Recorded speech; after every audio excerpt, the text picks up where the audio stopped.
नमस्कार, मैं ज्योति श्रीवास्तव। आप देख रहे हैं सी न्यूज भारत। रुक करेंगे बुलेटिन की ओर।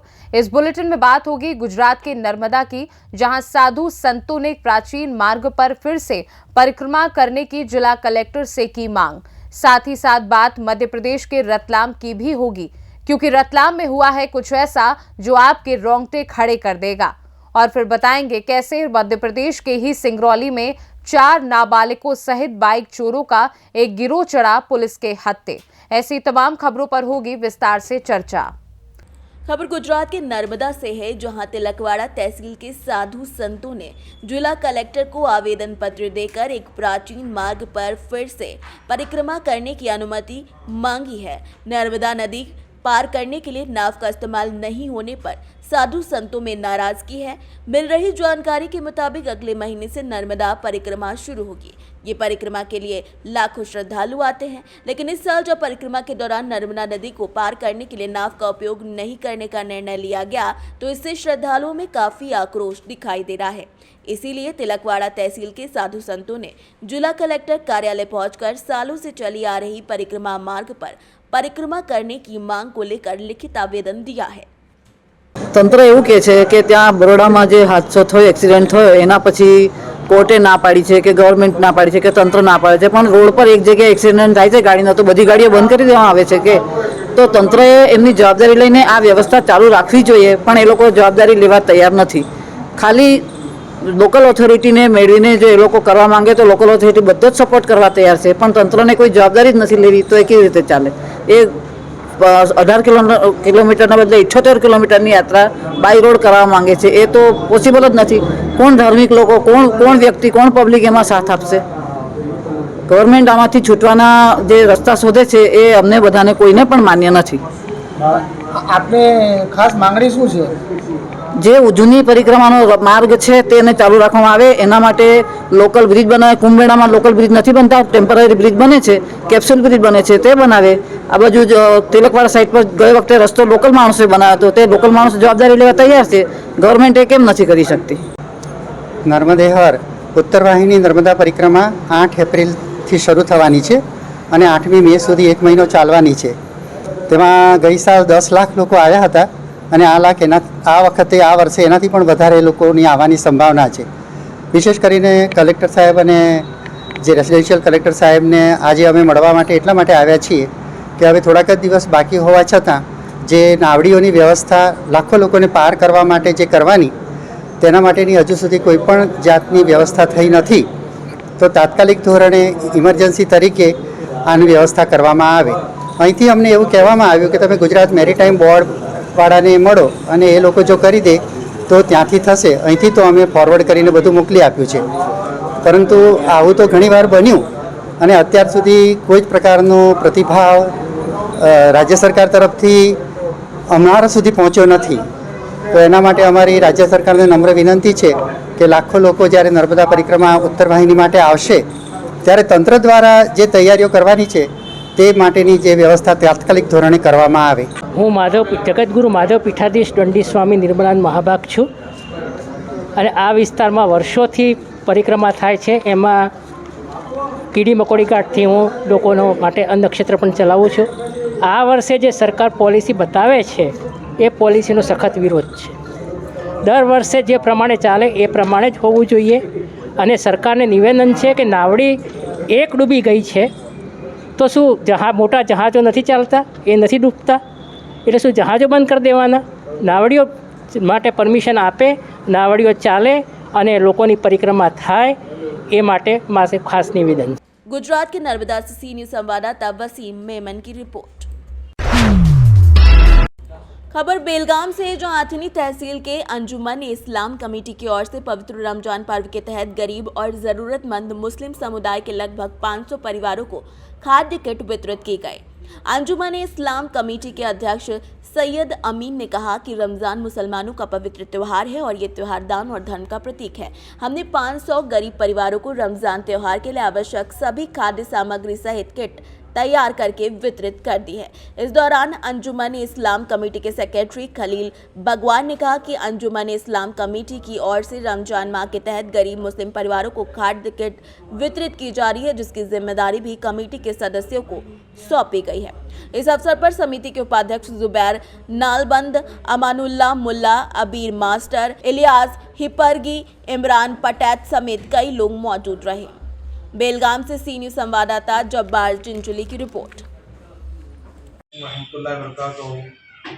मैं सैयद मीन हाजी अब्दुल्ला गद्दार, चेयरमैन अंजुमन इस्लाम कमेटी की जानिब से रमज़ान मुबारक के इस बाबरकत महीने में अंजुमन इस्लाम कमेटी अपनी की जानिब से 500 गरीब मुसलमानों की इमदाद के लिए अनाज का किट दिया जा रहा है। अल्लाह ताला से दुआ करता हूँ कि अल्लाह ताला इस कमेटी के कार खैर कबूल फरमाए। अल्लाह हाफ़िज़। बेलगाम से सी न्यूज़ संवाददाता जब्बार चिंचुली की रिपोर्ट।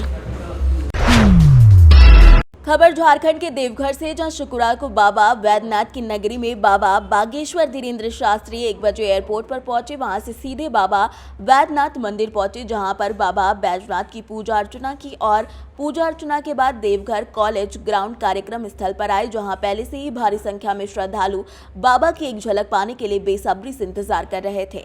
बाबा बैद्यनाथ की जय जयकार के साथ हिंदू राष्ट्र बनाने का आह्वान करते हुए बाबा बागेश्वर ने लाखों की जुटी भीड़ में जोश भर दिया। वहीं मौके पर उन्होंने सांसद निशिकांत दुबे की तारीफ भी की। उन्होंने फिर झारखंड आने का वादा किया और कहा कि 7 दिन का दरबार लगाएंगे और पर्चा भी निकालेंगे। पूर्व घोषित कार्यक्रम के तहत बागेश्वर धाम के बाबा धीरेन्द्र शास्त्री बाबा नगरी देवघर पहुंचे। वहीं देवघर एयरपोर्ट पर उतरते ही सांसद शशिकांत दुबे ने बागेश्वर बाबा का पुष्पमाला से स्वागत किया। देवघर कॉलेज कार्यक्रम स्थल पर गुरुवार देर शाम से ही श्री बागेश्वर बाबा के अनुयायी पूरे पंडाल में अपना स्थान ग्रहण कर उनका इंतजार कर रहे थे। वहीं मौके पर वॉलंटियर्स ने अपनी अहम भूमिका निभाई और कार्यक्रम को सफल बनाया। देवघर से सी न्यूज़ संवाददाता अरविंद कुमार यादव की रिपोर्ट। खबर मध्य प्रदेश के रतलाम से, जहां जिले के जावरा में शुक्रवार को नमाज पढ़कर घर लौट रहे पिता और पुत्र पर धारदार हथियार से जानलेवा हमला किया गया। हमले में पिता पुत्र गंभीर रूप से घायल बताए जा रहे हैं। पिता मोहम्मद हुसैन और पुत्र अली दोनों नमाज पढ़कर जा रहे थे, तभी ताल नाका पेट्रोल पंप के समीप पीछे से धारदार हथियार से गर्दन पर जानलेवा हमला किसी ने कर दिया, जिससे पिता गंभीर रूप से घायल हो गए और पुत्र बचाने के चक्कर में भी घायल हो गया। पुत्र अली के हाथ पैर में गंभीर चोटें आई हैं। जावरा के सरकारी अस्पताल में डॉक्टर ने दोनों को गंभीर हालत में देखते हुए रतलाम अस्पताल रेफर कर दिया, जहां दोनों का उपचार चल रहा है। इस पूरे मसले पर थाना प्रभारी जितेंद्र सिंह जादौन ने क्या बताया, आइए सुनाते हैं। साथ ही साथ सुनाएंगे कि आखिर घायल पुत्र अली ने क्या कुछ कहा। अली कैसे क्या हुआ था? पापा नमाज पढ़ के बाहर निकले। हाँ। मुदस्सिर और प्रिंस, हाँ। लव और मोइन, हाँ। ये चारों के चारों पापा के ऊपर इन्होंने क्या हमला, जिसमें पिस्टल भी थी, चाकू भी था, धारिया भी था और तलवार भी था। मतलब चारों बाप बेटे, चारों मतलब तीनों बाप बेटे और भाई चारों के मतलब हथियार से लेस थे। और पापा नमाज पढ़ के निकल रहे थे तो बोरे के पंप के यहाँ से उन्होंने पीछे से पापा के मारी गले पर तलवार वो धारिया। पापा चोटिल हुए, मेरे को मालूम पड़ा, मैं वहाँ से आया। मैं आने के बाद में मैंने पापा को देखा तो वो मेरे सामने से निकल के गया, तो मैं उसका पीछा कर रहा था। तो उसके बेटे ने, मुदस्सिर के बेटे ने, प्रिंस ने मेरे हाथ पे मारी तलवार की, ये यहाँ पे मेरे हाथ पे तलवार मारी, मेरा बैलेंस बिगड़ा और मैं गिर चुका। ये क्या झगड़ा किस बात पे किया इन्होंने? झगड़ा इसका कुछ मुद्दा भी मालूम नहीं है और इसके बारे में कुछ जानकारी है नहीं। कहाँ लगी आपके फादर की? मेरे फादर के गले पे लगी है और कुछ ज्यादा लगी है। इस वक्त कहाँ रतलाम रेफर किया? इस वक्त रतलाम में।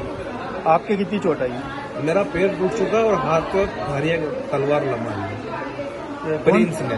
किस जगह की घटना है ये? घटना चोड़िया जी के पंप के इधर की है, चोड़िया जी की दुकान की तरफ। लगभग क्या समय होगा? लगभग इस समय होगा 2 बजे का। आज करीबन 2 से ढाई बजे के लगभग पुलिस को सूचना मिली कि फरियादी हुसैन पिता जमाल निवासी मेहंदीपुर हुसैन टेकरी के हैं, जिनके साथ मुस्लिम समाज के मुदस्सिर और मुजफ्फर गनी निवासी हुसैन टेकरी ने धारदार हथियार से उनके साथ मारपीट की है, रास्ता रोका है, जिससे उन्हें गले पे गंभीर चोट आई है। इलाज के दौरान उन्हें अभी रतलाम हॉस्पिटल रेफर किया गया है। हालत गंभीर होने से उनके परिजनों के द्वारा रिपोर्ट लिखाने पर धारा 307, 323, 341, 34 आईपीसी में अपराध पंजीबद्ध किया गया है। जी, इसके साथ में दूसरे व्यक्ति जो इसी के परिवार का इनका बच्चा है, उसको भी चोटें आई हैं पैरों में, जिसे एफआईआर में संलग्न किया गया। मारपीट एक ही जगह पे हुई है, बस उसका थोड़ा सा जो जगह का स्पेस है वो ज्यादा रहा है, क्योंकि जब आरोपी मारने लगे थे तो फरियादी जो अपने आप को बचाने के लिए आगे की तरफ भागा था, जिससे वो जगह बड़ी है।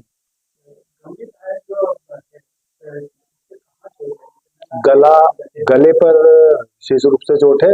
इसी की तरह गंभीर मामले को देखते हुए धारा 307 आईपीसी में अपराध पंजीबद्ध कर विवेचना में लिया गया। रतलाम से सीनियर संवाददाता मोहम्मद हुसैन खान की रिपोर्ट। खबर मध्य प्रदेश की सिंगरौली से है, जहां बैडन जिले के विभिन्न स्थानों में मोटरसाइकिल चोरी की खबरें आ रही थीं और अकेले कोतवाली क्षेत्र से विगत 5 दिन में कीमती मोटरसाइकिलों की चोरी हुई थी, जिसे देखते हुए जिला पुलिस अधीक्षक ने कई थाना प्रभारियों सहित कर्मचारियों की टीम गठित की और चोरों के खिलाफ मुहिम शुरू की।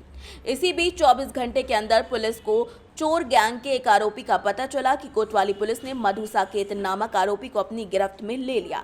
पूछताछ में दूसरा आरोपी कृष्णा साकेत भी है। वहीं पुलिस ने कुछ मोटरसाइकिल घर से व कुछ मोटरसाइकिल छिपाई हुई बरामद कर ली हैं, जो कुल 9 मोटरसाइकिल बरामद की गई हैं, जिसमें 4 नाबालिग आरोपियों सहित कुल 6 आरोपियों को गिरफ्तार किया गया है। वहीं चोरी का खुलासा करने के दौरान अतिरिक्त पुलिस अधीक्षक शिव कुमार वर्मा ने बताया कि हाल में ही चोरी की घटनाएं काफी हो रही थी, जिसके बाद इस कार्यवाही को अंजाम दिया गया है। इस कार्यवाही में कोतवाली थाना प्रभारी बैडन नगर निरीक्षक Sudhesh Tiwari, SI RD Bansal, Ramji Sharma, ASI Umesh Dwivedi समेत कई लोगों की सराहनीय भूमिका रही। वहीं पुलिस अधीक्षक सिंगरौली द्वारा पुरस्कार से पुरस्कृत करने की घोषणा भी की गई है। तो ये क्या कुछ मामला है सर? ये जैसा कि आप सभी को जानकारी होगी, कुछ दिनों से मोटरसाइकिल चोरियां शहर से लगातार हो रही थी। इस संबंध में हमारे पुलिस अधीक्षक महोदय के द्वारा एक टीम बनाई गई थी, जिसमें थाना प्रभारी बैठन और साथ में और अन्य थाना प्रभारी भी उसमें लगाए गए थे। सीएसपी साहब के नेतृत्व में टीम बनाई गई थी, उसकी मॉनिटरिंग लगातार हो रही थी। इसमें टीआई कोतवाली के द्वारा और उनकी टीम के द्वारा बहुत ही अच्छा काम किया गया, जिसमें मोटरसाइकिल चोर गैंग का पर्दाफाश हुआ, उनको पकड़ा गया, उनसे जानकारी ली गई, पूछताछ की गई। तो कुछ सबसे पहले के जो आरोपी था मधु साकेत और एक कृष्णा साकेत, दोनों आरोपियों को पकड़ा है पुलिस ने, पूछताछ की और पूछताछ करने पर जानकारी निकली इसमें कुछ 4 बालक भी आए हैं जिनकी उम्र 18 वर्ष से कम है।